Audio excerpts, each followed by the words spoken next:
can see this first slide. Yes. Okay. Yes. Great. So as I mentioned, the meeting was in Hartlepool in the northeast coast of England, which is an area that has seen better times. It's kind of like Detroit or eastern or western Pennsylvania, parts of Ohio. It had been mining and steel mills and heavy industry, shipbuilding, and it's seen better days. But one bright spot there is the museum. The Royal Navy has one of their many museums around the country right there in Hartlepool. And what's really cool about it is that the oldest ship, the oldest British warship is there, the Trincomalee, which I've been practicing saying for several days. But it was a ship which was built in 1817. And interestingly, by that point, the English had run out of a lot of trees. And so the ship was actually built in India, in Mumbai. And so it was made of teak. And perhaps the reason it's still afloat is because it was not made of the more traditional European woods, but the teak has stood the test of time, and it's something like 60 or 70% still original wood, unlike some ships that have been almost completely rebuilt. So that was very cool. And this whole area is a museum. It's kind of like Williamsburg, Virginia, or Mystic or Salem. It's been reconstructed, and if you walk into the area, it's as if you're walking back into the 1800s with the ship's chandlery and tailors and armorers, and you can go into all the shops and see what it would have been like back in that time period. So it's a very cool museum, and it was a very nice area to be hosted in. So there I am, looking kind of goofy at the entrance to the museum with the ship in the back. The program was really 2 full days. Now, a lot of people did get there Wednesday, some on Thursday. And so Thursday was an informal day to walk around the museum. There's really not much to see in the town, but there certainly was a lot of cool stuff to look at in the museum. We all kind of hung out together and ate together, just renewed the friendships. Friday, there are about 30 tables set up in a space. So everybody put out their displays. Some people were doing demonstrations, and there was a lot to look at and visit. We had lunch on our own, and in the evening we had the annual general meeting, which took about maybe 40 minutes or so, and then a supper all together. And then on Saturday, more of the same, along with some demonstrations, and there were some lectures each day. So it's basically a pretty relaxed, easygoing kind of schedule, and there's a lot of just visiting with each other and catching up. I will say the average age, I was probably one of the youngest guys there. The average age of most of the people is in their 80s. Wow. And we're hoping to do what we can to attract some new blood. Some folks went out Northern Lights on Friday and Saturday nights and saw the Northern Lights. Were just amazing, about half an hour from where the meeting was held. So a bunch of people got a chance to do that and take some beautiful pictures. The talks that were given, I'll kind of run through these because they're really interesting. And again, in the future, we're hoping to record them and first of all, stream them live and then make them available offline. So I talked about Manila rope, and I'll run through a little bit real quickly of what I showed, just a few slides. Tim Martin, Sue Pennison, Peter Hennessy ran a splicing workshop. I'll show you some of those pictures. Sue, you may have seen some of her work. She's a sailor. She was actually a scientist, a botanist throughout her career. She is the incoming or now present chair of the board of trustees. And she's got quite a responsibility. So she talked about how starting to work with these 7 old gaff rig boats down in southern England along the Solent got her into knot tying and leather work and things like that. So it was very interesting that she's only been doing all this for just a few years. Tim Martin talked about net making. And then the next day, this is what Peter Glick was saying earlier, Agostino Cortez talked about a really interesting old chest becket, very unlike the ones we usually see. It's not so highly decorative, but it was buried in layers of paint. And he deconstructed it and was able to recreate one for the for a commission that somebody had given him. It was really fascinating. Colin talked about a trip they took up around the Isle of Shetland. Not a lot of knot tying, but beautiful scenery. And then Mikko presented a talk which he had given before about the history of Stockholm tar, which probably should be called Finnish tar or Helsinki tar. But he talked about the whole history of it. And I made for giveaways. I can show you one.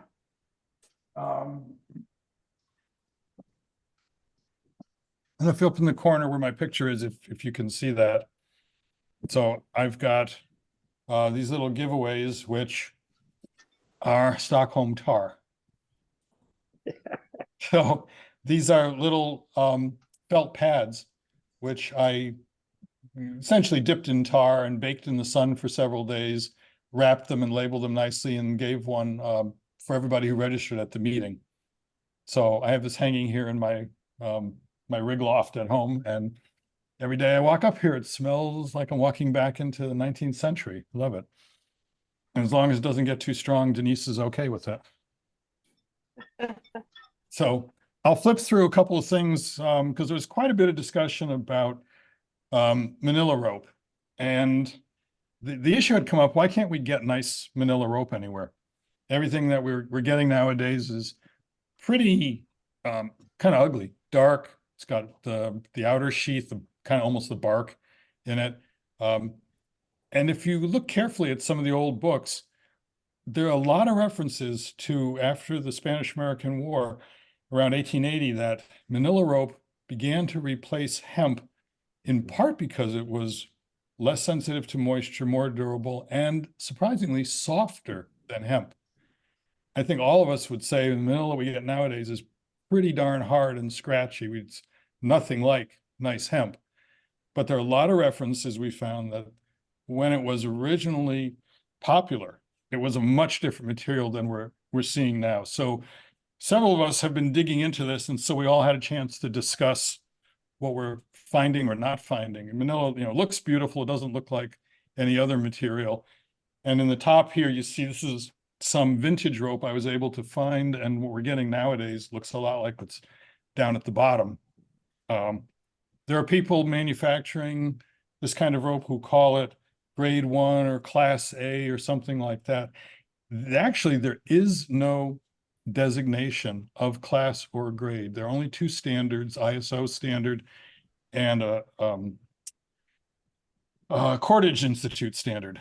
And both of those basically say that if the rope is a certain size and it meets a strength requirement, you can call it manila rope. But they're old former grade classifications no longer are officially in existence with the Cordage Institute or ISO. So we see advertisements for grade 1, class A, whatever, great looking manila, but this is really what we're getting. So we're still trying to find some nice fiber that we could make some nice soft manila rope from. Those are the standards. This is the difference between old rope, probably from the 50s or 60s, and what we're getting nowadays. I'm not going to get into the details of the talk. I'm going to write it up for the for Knotting Matters.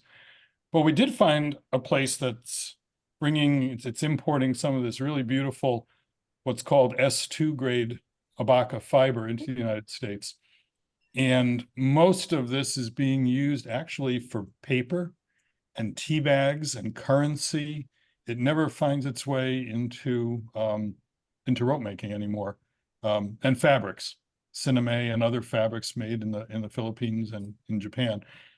So it's been very difficult to try and just get samples, and we're hopeful that we can bring some of this into the country and people here and in England or wherever can actually make some rope with it. So that's a project in progress. At the meeting after my talk, the next one was about splicing. So we did some of this 4-strand shroud laid rope, 4 strands with a core. Tim provided this hemp, and we all sat and traded tricks and tips about how to splice, and people did eye splices, back splices, a few fancy knots on the end of the rope. It was just a great time doing all that. And then a couple of shots of some of the displays. Mikko had his work on a table.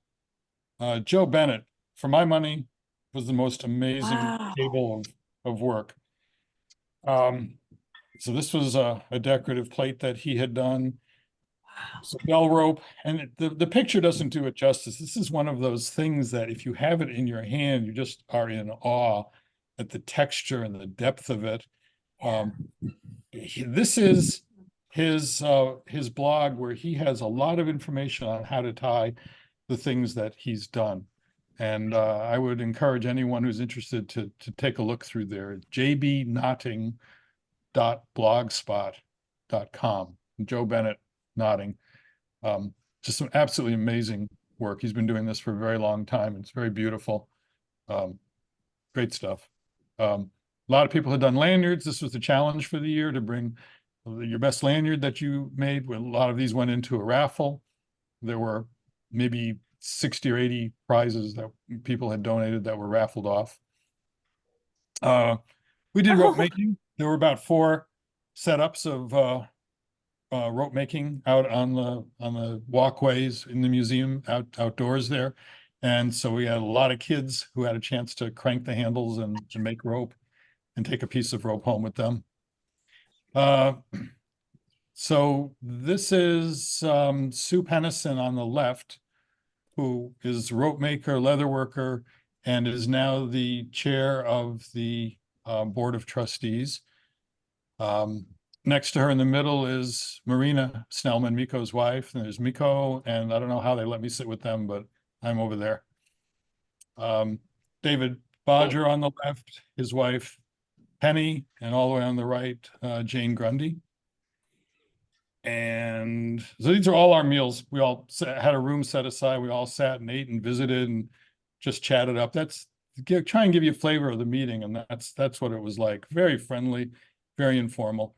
So on the left, you've got David and Sheila Pearson. Sheila is the outgoing chair of the Board of Trustees. Next to her, that's Joe Bennett. That's the man himself. I forgot the other gentleman's name. I don't know, Peter, if you know. Who's the guy? Who's the guy from Jean- France? Yeah, Jean. Jean-Claude. What? Jean-Paul. Jean-Claude. I think it's Jean. There's a Jean-Paul. There's a Jean-Claude. There's a Jean-Pierre. I'm not, I don't remember. Next to him on the right is Tim Martin. Tim is a fascinating guy. He's a rope maker, and he works independently for the National Historic Trust, doing all kinds of restoration work throughout England. Amazing, interesting guy. And that's what's cool about these meetings. You just sit down and start talking with people and find all kinds of skills and experiences. So that was a lot of fun. What Sheila is holding in her hand is this bell rope. You can see a little better in this picture, that Joe made, which the Guild presented to her as a thank you for her years of service, her last 3 years on the Board of Trustees, as serving as chair of that board. And then the last thing is Miko Snellman awarded the President's Cup to our own local John Trevette. So this is an award occasionally handed out by the president to someone that he or she believes is just demonstrating a high level of expertise in their art, and through education and outreach has been sharing their skills and knowledge. And so while John's been a lifelong knotter to some degree, he's really only got into the Senate work in the last about 5 years. And I think we've all seen and been amazed at the level of proficiency in his work. And so Miko decided that he was worthy of receiving this award this year. So there's a big cup with his name engraved on it that stays with the IGKT president. I have this one, so when John decides to drive an hour down to my house, he can get his cup, along with some rope that I brought back for him. So that's my little summary of what went on at the meeting. Well, thank you, Howard. I'll share with you, well, at least maybe you know this already, that John intends on coming to California, or at least from my last discussion with him a week ago, he was intending to come. So now we just got to get him to join the North American branch. Yeah. If I have to put him in my suitcase, I'm going to get him there. Good. Well, very good. Let me see here. Christine and Randy, over to you next. You want to talk boat shows first? Sure. All right. We this is kind of becoming a thing for us. It has evolved. I'll be honest. We the Lake Erie Marine Trades Association, LEMTA for short, got a new director who just so happened to be a friend of ours. And she had worked on us for a couple years. You guys really need to come to a boat show. You really need to come to a boat show. We finally caved in and started doing a small 3-day show at the Catawba Island Club in the spring every year. So private club, they opened it up for an in-water boat show, kind of a kickoff to the season. And we did remarkably well, just with our finished goods to start. And we're usually tying in the booth anyway, just because we're trying to get that art out. And I want to tell you that we did that show for 3 or 4 years. And as Randy moved more and more into the not tying full time, we started doing more demo stuff as part of being out in the public. Our classes have taken off. So the demo part has really become a huge part of what we're doing. So this past January at the Cleveland Boat Show, it's a big indoor IX center event. Michelle actually asked us to come and demo. She wanted to add that experience piece to the Cleveland Boat Show. So we doubled our booth space, and half of it was tying, time demonstrations. Randy did large monkey fist demo, splicing demo. Yeah, I made a big since it was a boat show, you know, it was more of a practical knot situation. So I made a big board, you know, so people could play with it, you know. Practice cleating. And I stand there and talk to them, you know, lots of cleat hitches, lots of bowlines, lots of, you know, sheet bends, you know, boating knots, you know, and did what, 3 or 4 a day presentations a day. Yeah. Splicing, like she said, monkey fists, stuff that people liked, you know. Yeah. And we took spools of rope with us, and our knot books and jigs and cord. And we were really surprised at the amount of people were buying new anchor rods or nylon for dock lines. So that really kickstarted the rope sales. I mean, we've always had rope in the shop, but selfishly for our use, you know, we really, the cord sales were something different, but now that boating community and working ropes, you know, so now that's kind of that's where Beagle Bay has gone. So we've been to 3 boat shows this year already, doing a lot of demo.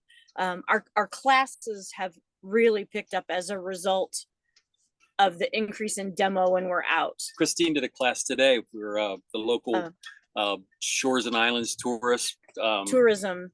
This is National syndicate. Tourism. Yeah, National Tourism Week. And so they had us over to the Welcome Center there, and we did a class for 10. Nice mix. 20-something young ladies up to, the one gal, I think she told me she was 84. Never tied a knot other than her shoelaces in her life, and then a couple gentlemen.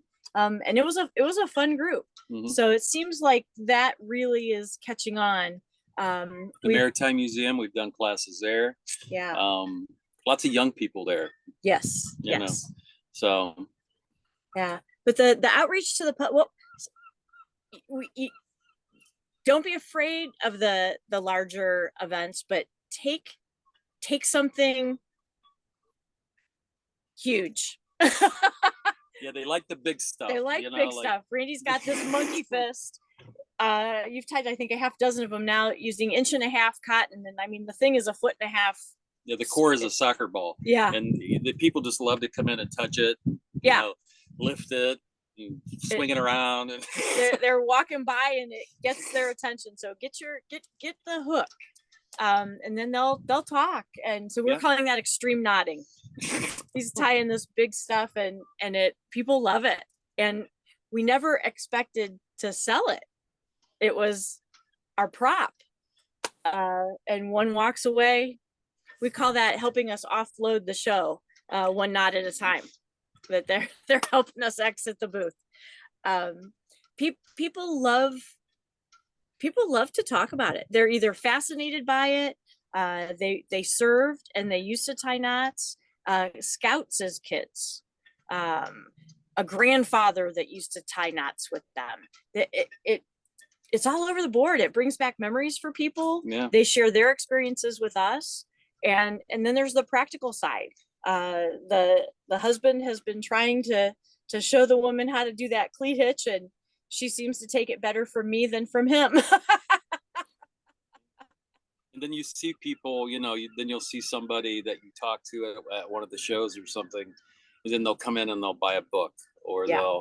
they'll buy some cord, and Yeah. like I talked to a lady that came in, she was buying cord for her husband that she had seen us somewhere, and I showed her how to do a little soft shackle, and told her, yeah, this is what we use these for.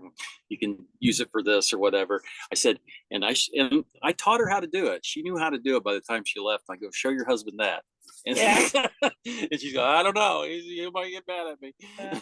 But it's fun. Yeah. We enjoy it.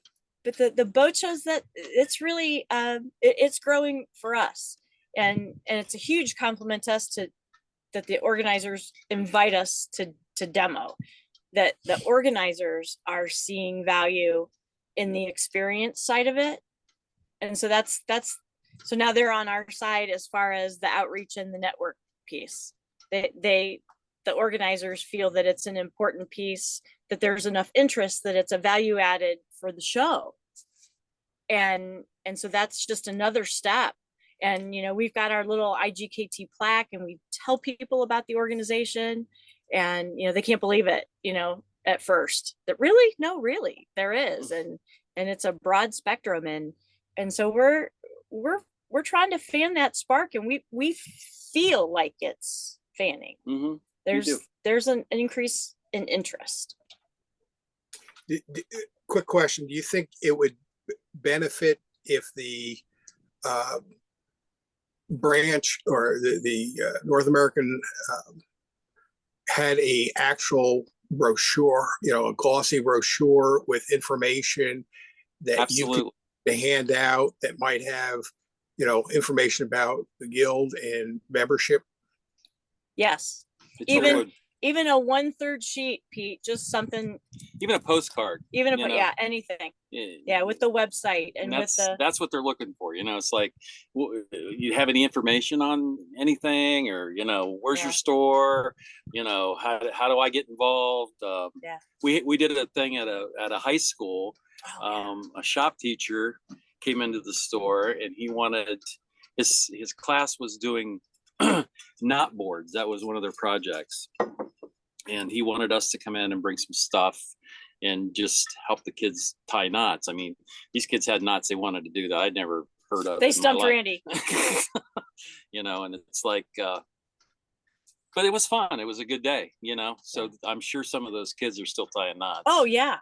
Yeah. Yeah. And so now we've got a shop teacher, in the trades, that flowing the spark out. Their shop project was the frames, the mitered corners and the finishing work. And then he asked us to come in to help with the knot pieces. And we took a first edition Ashley with us, and the kids had already done some homework as for the online tutorials, the animated. So some of the kids had already looked up some of the knots there. Mm-hmm. And then we just helped them polish them up. Yeah, it was fun. Yeah, but no, Pete, I think you have a great idea. And now there are some programs where you can create QR codes that can flood to info pages. So takes them right to wherever they need to go, Yeah. To sign up or see more information or whatever. yeah, so you can, get that little QR code on there, and it could take them to pages and pages, or right to the website, or right to the membership application, or there's some ways we could And it's interesting, isn't it, that we're trying to inject technology into an old school art form. So use them together. Well, thank you both. We appreciate that. So I know that, the board is working hard on various things. One of the things that we realize is we need to take a round turn on our website. There are lots of issues with our website, and it's one of the first things that potential members see. And so there are a lot of gaps there. Yeah, and they want, when they sign onto the website, I mean, they want to see stuff. They Yep. want to, they want to link to some tutorials. They want, I don't know. I don't know if there's a way to make that so they can access it, Like member like access. member access, or something like that, where, they need to join the branch to actually benefit from some of Yeah. that stuff. I don't know. Some value to your membership. I think we're making great strides this year so far, and I think in the next couple of months we should see some changes in the website that I'm hoping that people recognize and can enjoy. If I can share with you something that I'm working on, hold on, let me please, if I can share my screen. Here we go.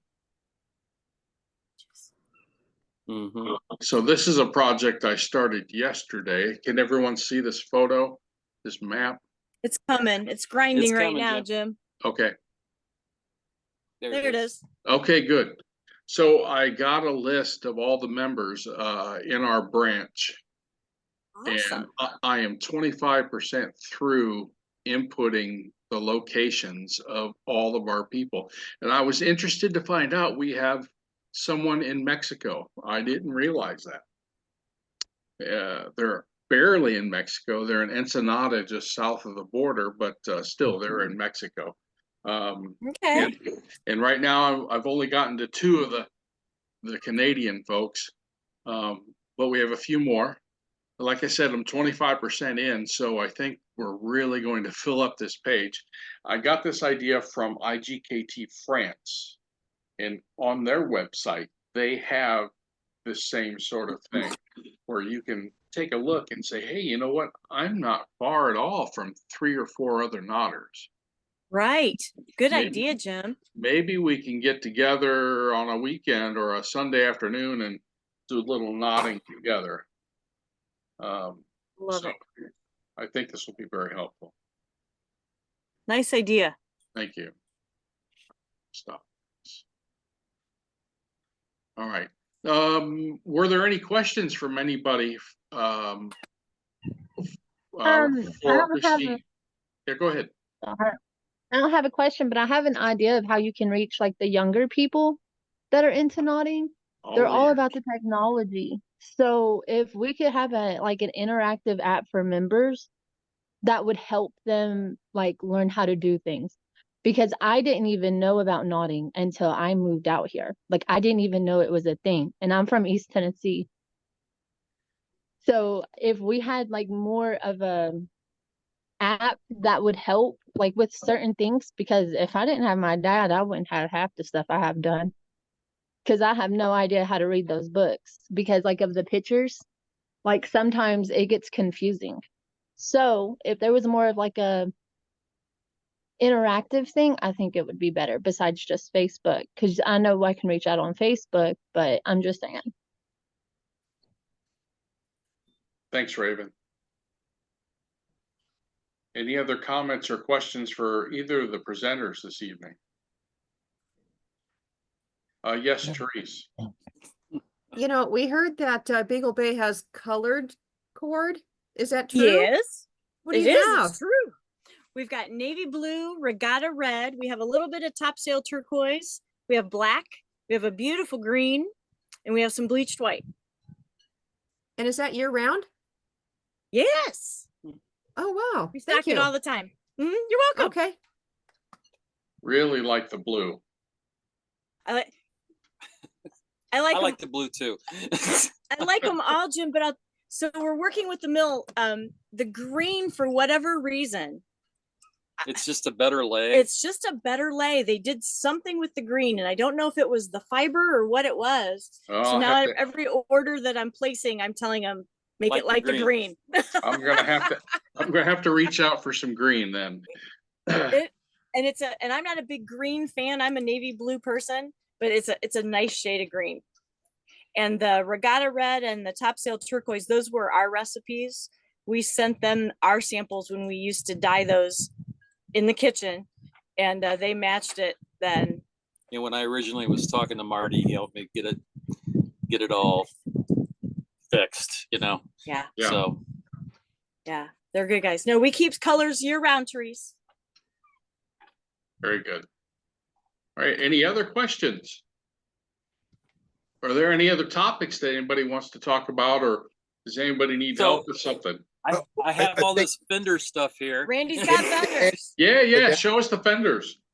But if you'd like, I mean, we can do that later if you think it's too late. I mean, it's up to you guys. Well, why don't you? Because I know a couple people are waiting to see these. Why don't you do a condensed version, and then we can do a more elaborate next time? Does that Sure, a good sure. compromise? Okay, so the Yeah. background is I'm gonna okay, so have to this leave, guy- so See you, Thank you. Peter. Thank you. See if he. So this guy walks into our shop and he asks, gives me, you know, what he's looking for, and he's actually making wooden boats for. There used to be a boat maker in Sandusky, Ohio called Lyman, and he is like taking that up, making the wooden boats now, and he's giving away a set of fenders for every one that he sells. So I kind of got him hanging all over the place here. But this is, you guys can see it or not, but this is a nylon one There you go. Yeah, that I've been making. And that seems to be the right size for him. Now the way, I'm just going to jump into it, just so you guys know. So the way I do it and keep it consistent is, and I didn't invent any of this, you know, I've seen stuff on the internet, and, you know, I've got a board, and what I've done is I've set lines on it, like this is my loop, and I'm going to make this one this long, or however, it's all marked out. Okay. And then I've got it all worked out as far as how long the pieces need to be. On most of these pieces, these fenders with the bigger rope, I'm using, like, for instance, what I'm going to show you here is with 1/2 inch line. So depending on how long it's going to be, this one's just going to be like 9 inches. I'm tying them for my dinghy. So you need, This is a 9-inch line. yeah, so you'd need 2 pieces of 10 foot and 2 pieces of 5 foot. Now, if you want to make it bigger around this way, you can add 5 foot pieces to it to make the core larger. But this is what it looks like. There, you can kind of see a little bit better. And I use white tape. Invest in some white electrical tape. You can get it on Amazon. It hides everything. What you do is when you do that loop, you take the 2 long pieces and you're actually splicing it through after you middle it. Okay. And then the 2 5 foot pieces that I use, I just tape it to the core.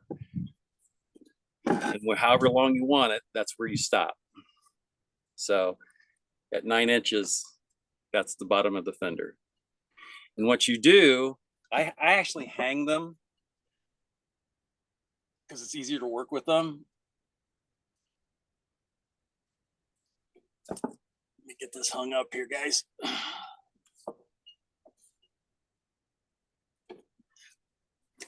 And then it's just over one crowning is all it is, and you're crowning towards the loop. So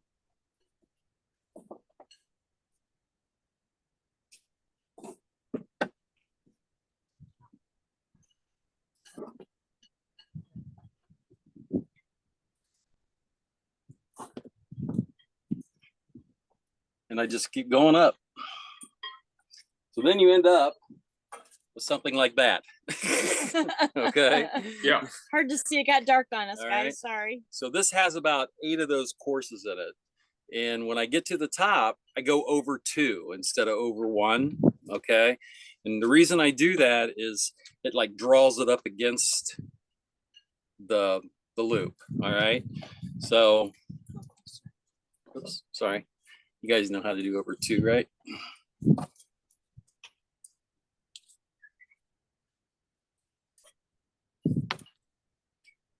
Yeah, over And this 2 is one of crowning those really, things where I was doing it at the boat show.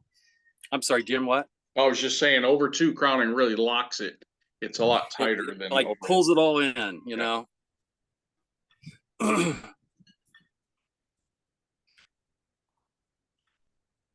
And I'm sure this is nothing that you guys haven't seen.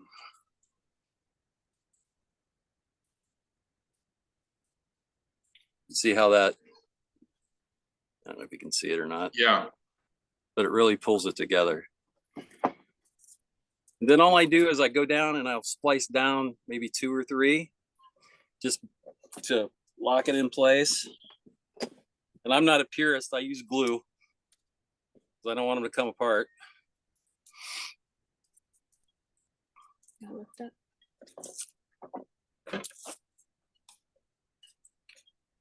And it hides it. I mean, you cannot see it. And usually 2 or 3 will hold it. And big fid.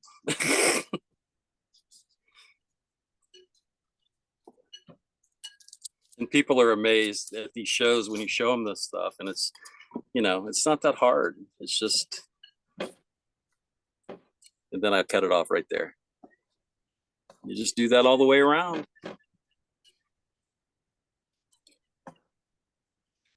wonderful. 1 9-inch fender. And I'll splice a lanyard on them usually. Just a, you know, 4-foot piece of rope so I can tie it off the lifeline or whatever. That's the quick and dirty one. Yeah. Great job. Anybody got any questions about it or anything? Well, we appreciate you demonstrating it. Probably lots. We need a longer, slower version with better light. Sorry. Oh, that's all right. Well, we can do this again. Are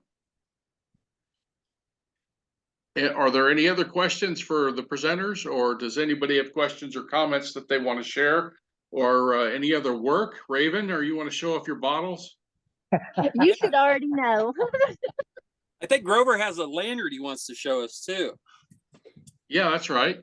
Here's have my your- first. Oh, look at Alright. this. Oh, wow. This is knitting yarn that we made when I first moved here. I had to get in my rope collection stash. But there's that one, and then I don't know if you can see it. It's not dark enough. Oh, Oh, that's fine. We can see it. Yeah. Yeah, it's very nice. I like the But- colors. Thanks. I ran out of green, so I had to go to. And then this is my first one with cotton. Oh, nicely done. Nice. Thanks. I'm gonna try. Don't hold me to it, but I'm gonna try it and do like a heart design Oh, when I get a little further down. I have an idea, but I don't know if I can do it. We're gonna try. Well, it's just Okay. But- fine. You can always undo it and start over. I don't like that idea. You know, Raven, I bet if you wanted a little bit of guidance, I'm sure Jacob would be more than happy to touch base with you. Is that the guy that gave the presentation? I'm horrible with names, so y'all just gonna have to be Yeah. okay with that. Yes. I Yep. was trying to figure out how he did that honeycomb one, because I really like that. I'll send you his contact information. Okay, yeah, just send it to Dad, and he'll Okay. let me know. And, But and no, I see that I he's wanna now try a the- member. Is he? Yep. great. Well, but no, I want to try the honeycomb one, but hopefully after this bottle, Dad will let me have a blue bottle. Because I think a blue bottle with lights in it would be cute, but we haven't got there yet. Dad says I'm not ready for it. Not ready for the blue Oh. bottle. But no, no, I want to try and get that done, and then I think I'm gonna try and make, what are those mats called that we have hanging in there? That circle. Okay, well, there's like this circle mat that Dad made forever ago, and I'm gonna take my pictures, and because I play in photography a little bit, so I'm gonna take my pictures and put the round mat over it, kind of like a frame. So Neat. that is my plan. Awesome. Oh, it's the flat Turk head mat. Okay. What Dad said. Yeah. He has to demonstrate for me. But he does all the slicing for me because that's not for me. I don't have patience. I've tried. I did it Oh, you with have the, patience or you wouldn't have that bottle done. You've got some patience. Yeah, I think I've only worked on that bottle maybe 2 hours tops. good job. You're doing good. Thank you. Thank you. I get bored. I have to jump crafts because I crochet too. I'm learning how to do this. I make rope with Dad. So we're learning.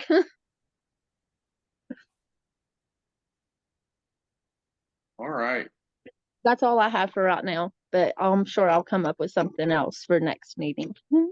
Well, anyone else? Got your Grover, lanyard, hand, Grover?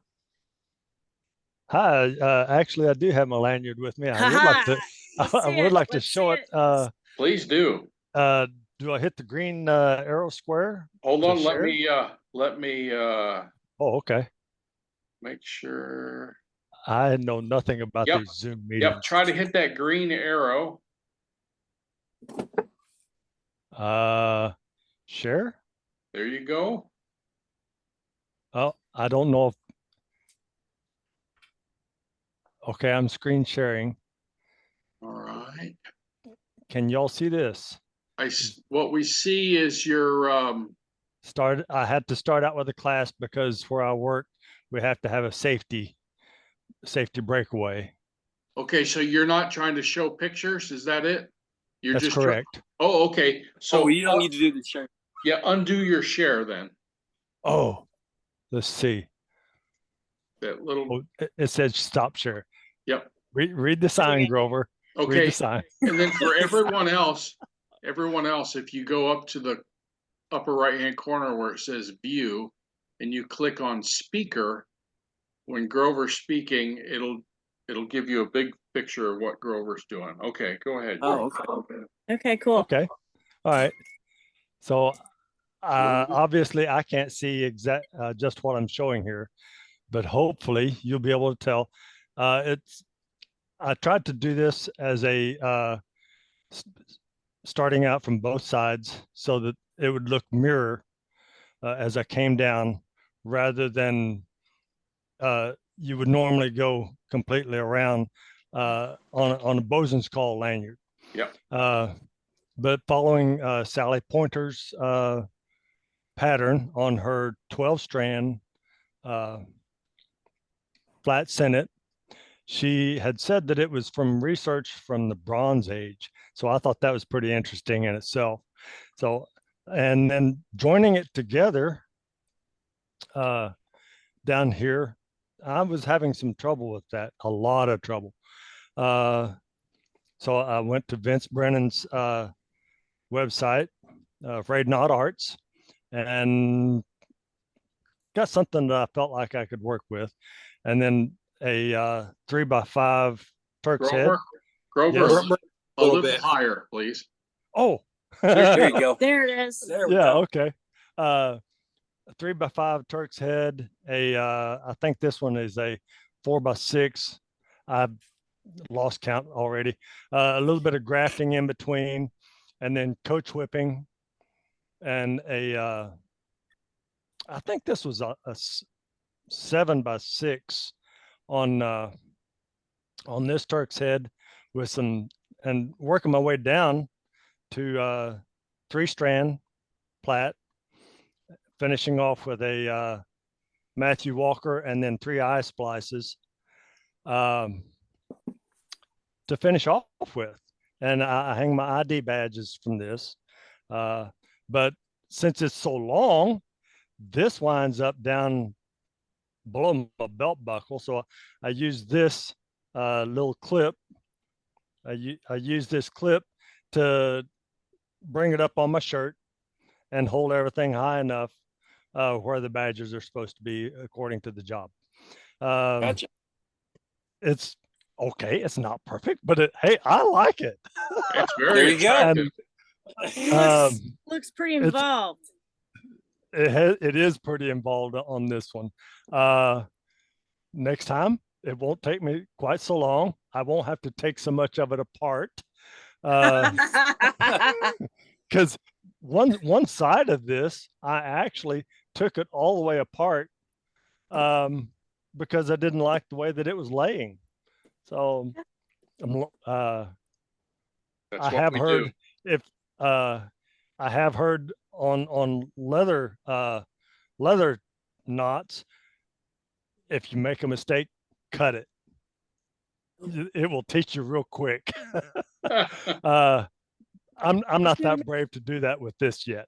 But I've learned a lot with this, and on watching the YouTube videos, the Miko and John Trevette, and reading tutorial text from Vince Brennan, and naturally always going back to my Ashley's, and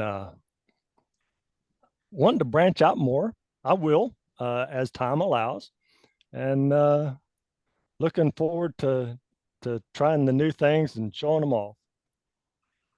Awesome. Awesome. Thanks for the time. Thank you, Grover. Well, thanks for showing. Yes. Yeah. So I'm sorry, is that cotton you're using, Grover? Yes, it is. It's number 36 for most all of it. And the Turk's heads I did in 15B. And I got all that from our friends at Beagle Bay Knotworks. There we go. All right. Good stuff. Okay, any other questions or things that people want to bring up? Well, this is we started off a little rough this evening, but I think we pulled it off. I'm sorry for those who probably didn't get the updated meeting invite, but we'll strive to do better next month. Thanks again to our presenters. Thanks to Peter for helping to put this all together. We really appreciate it.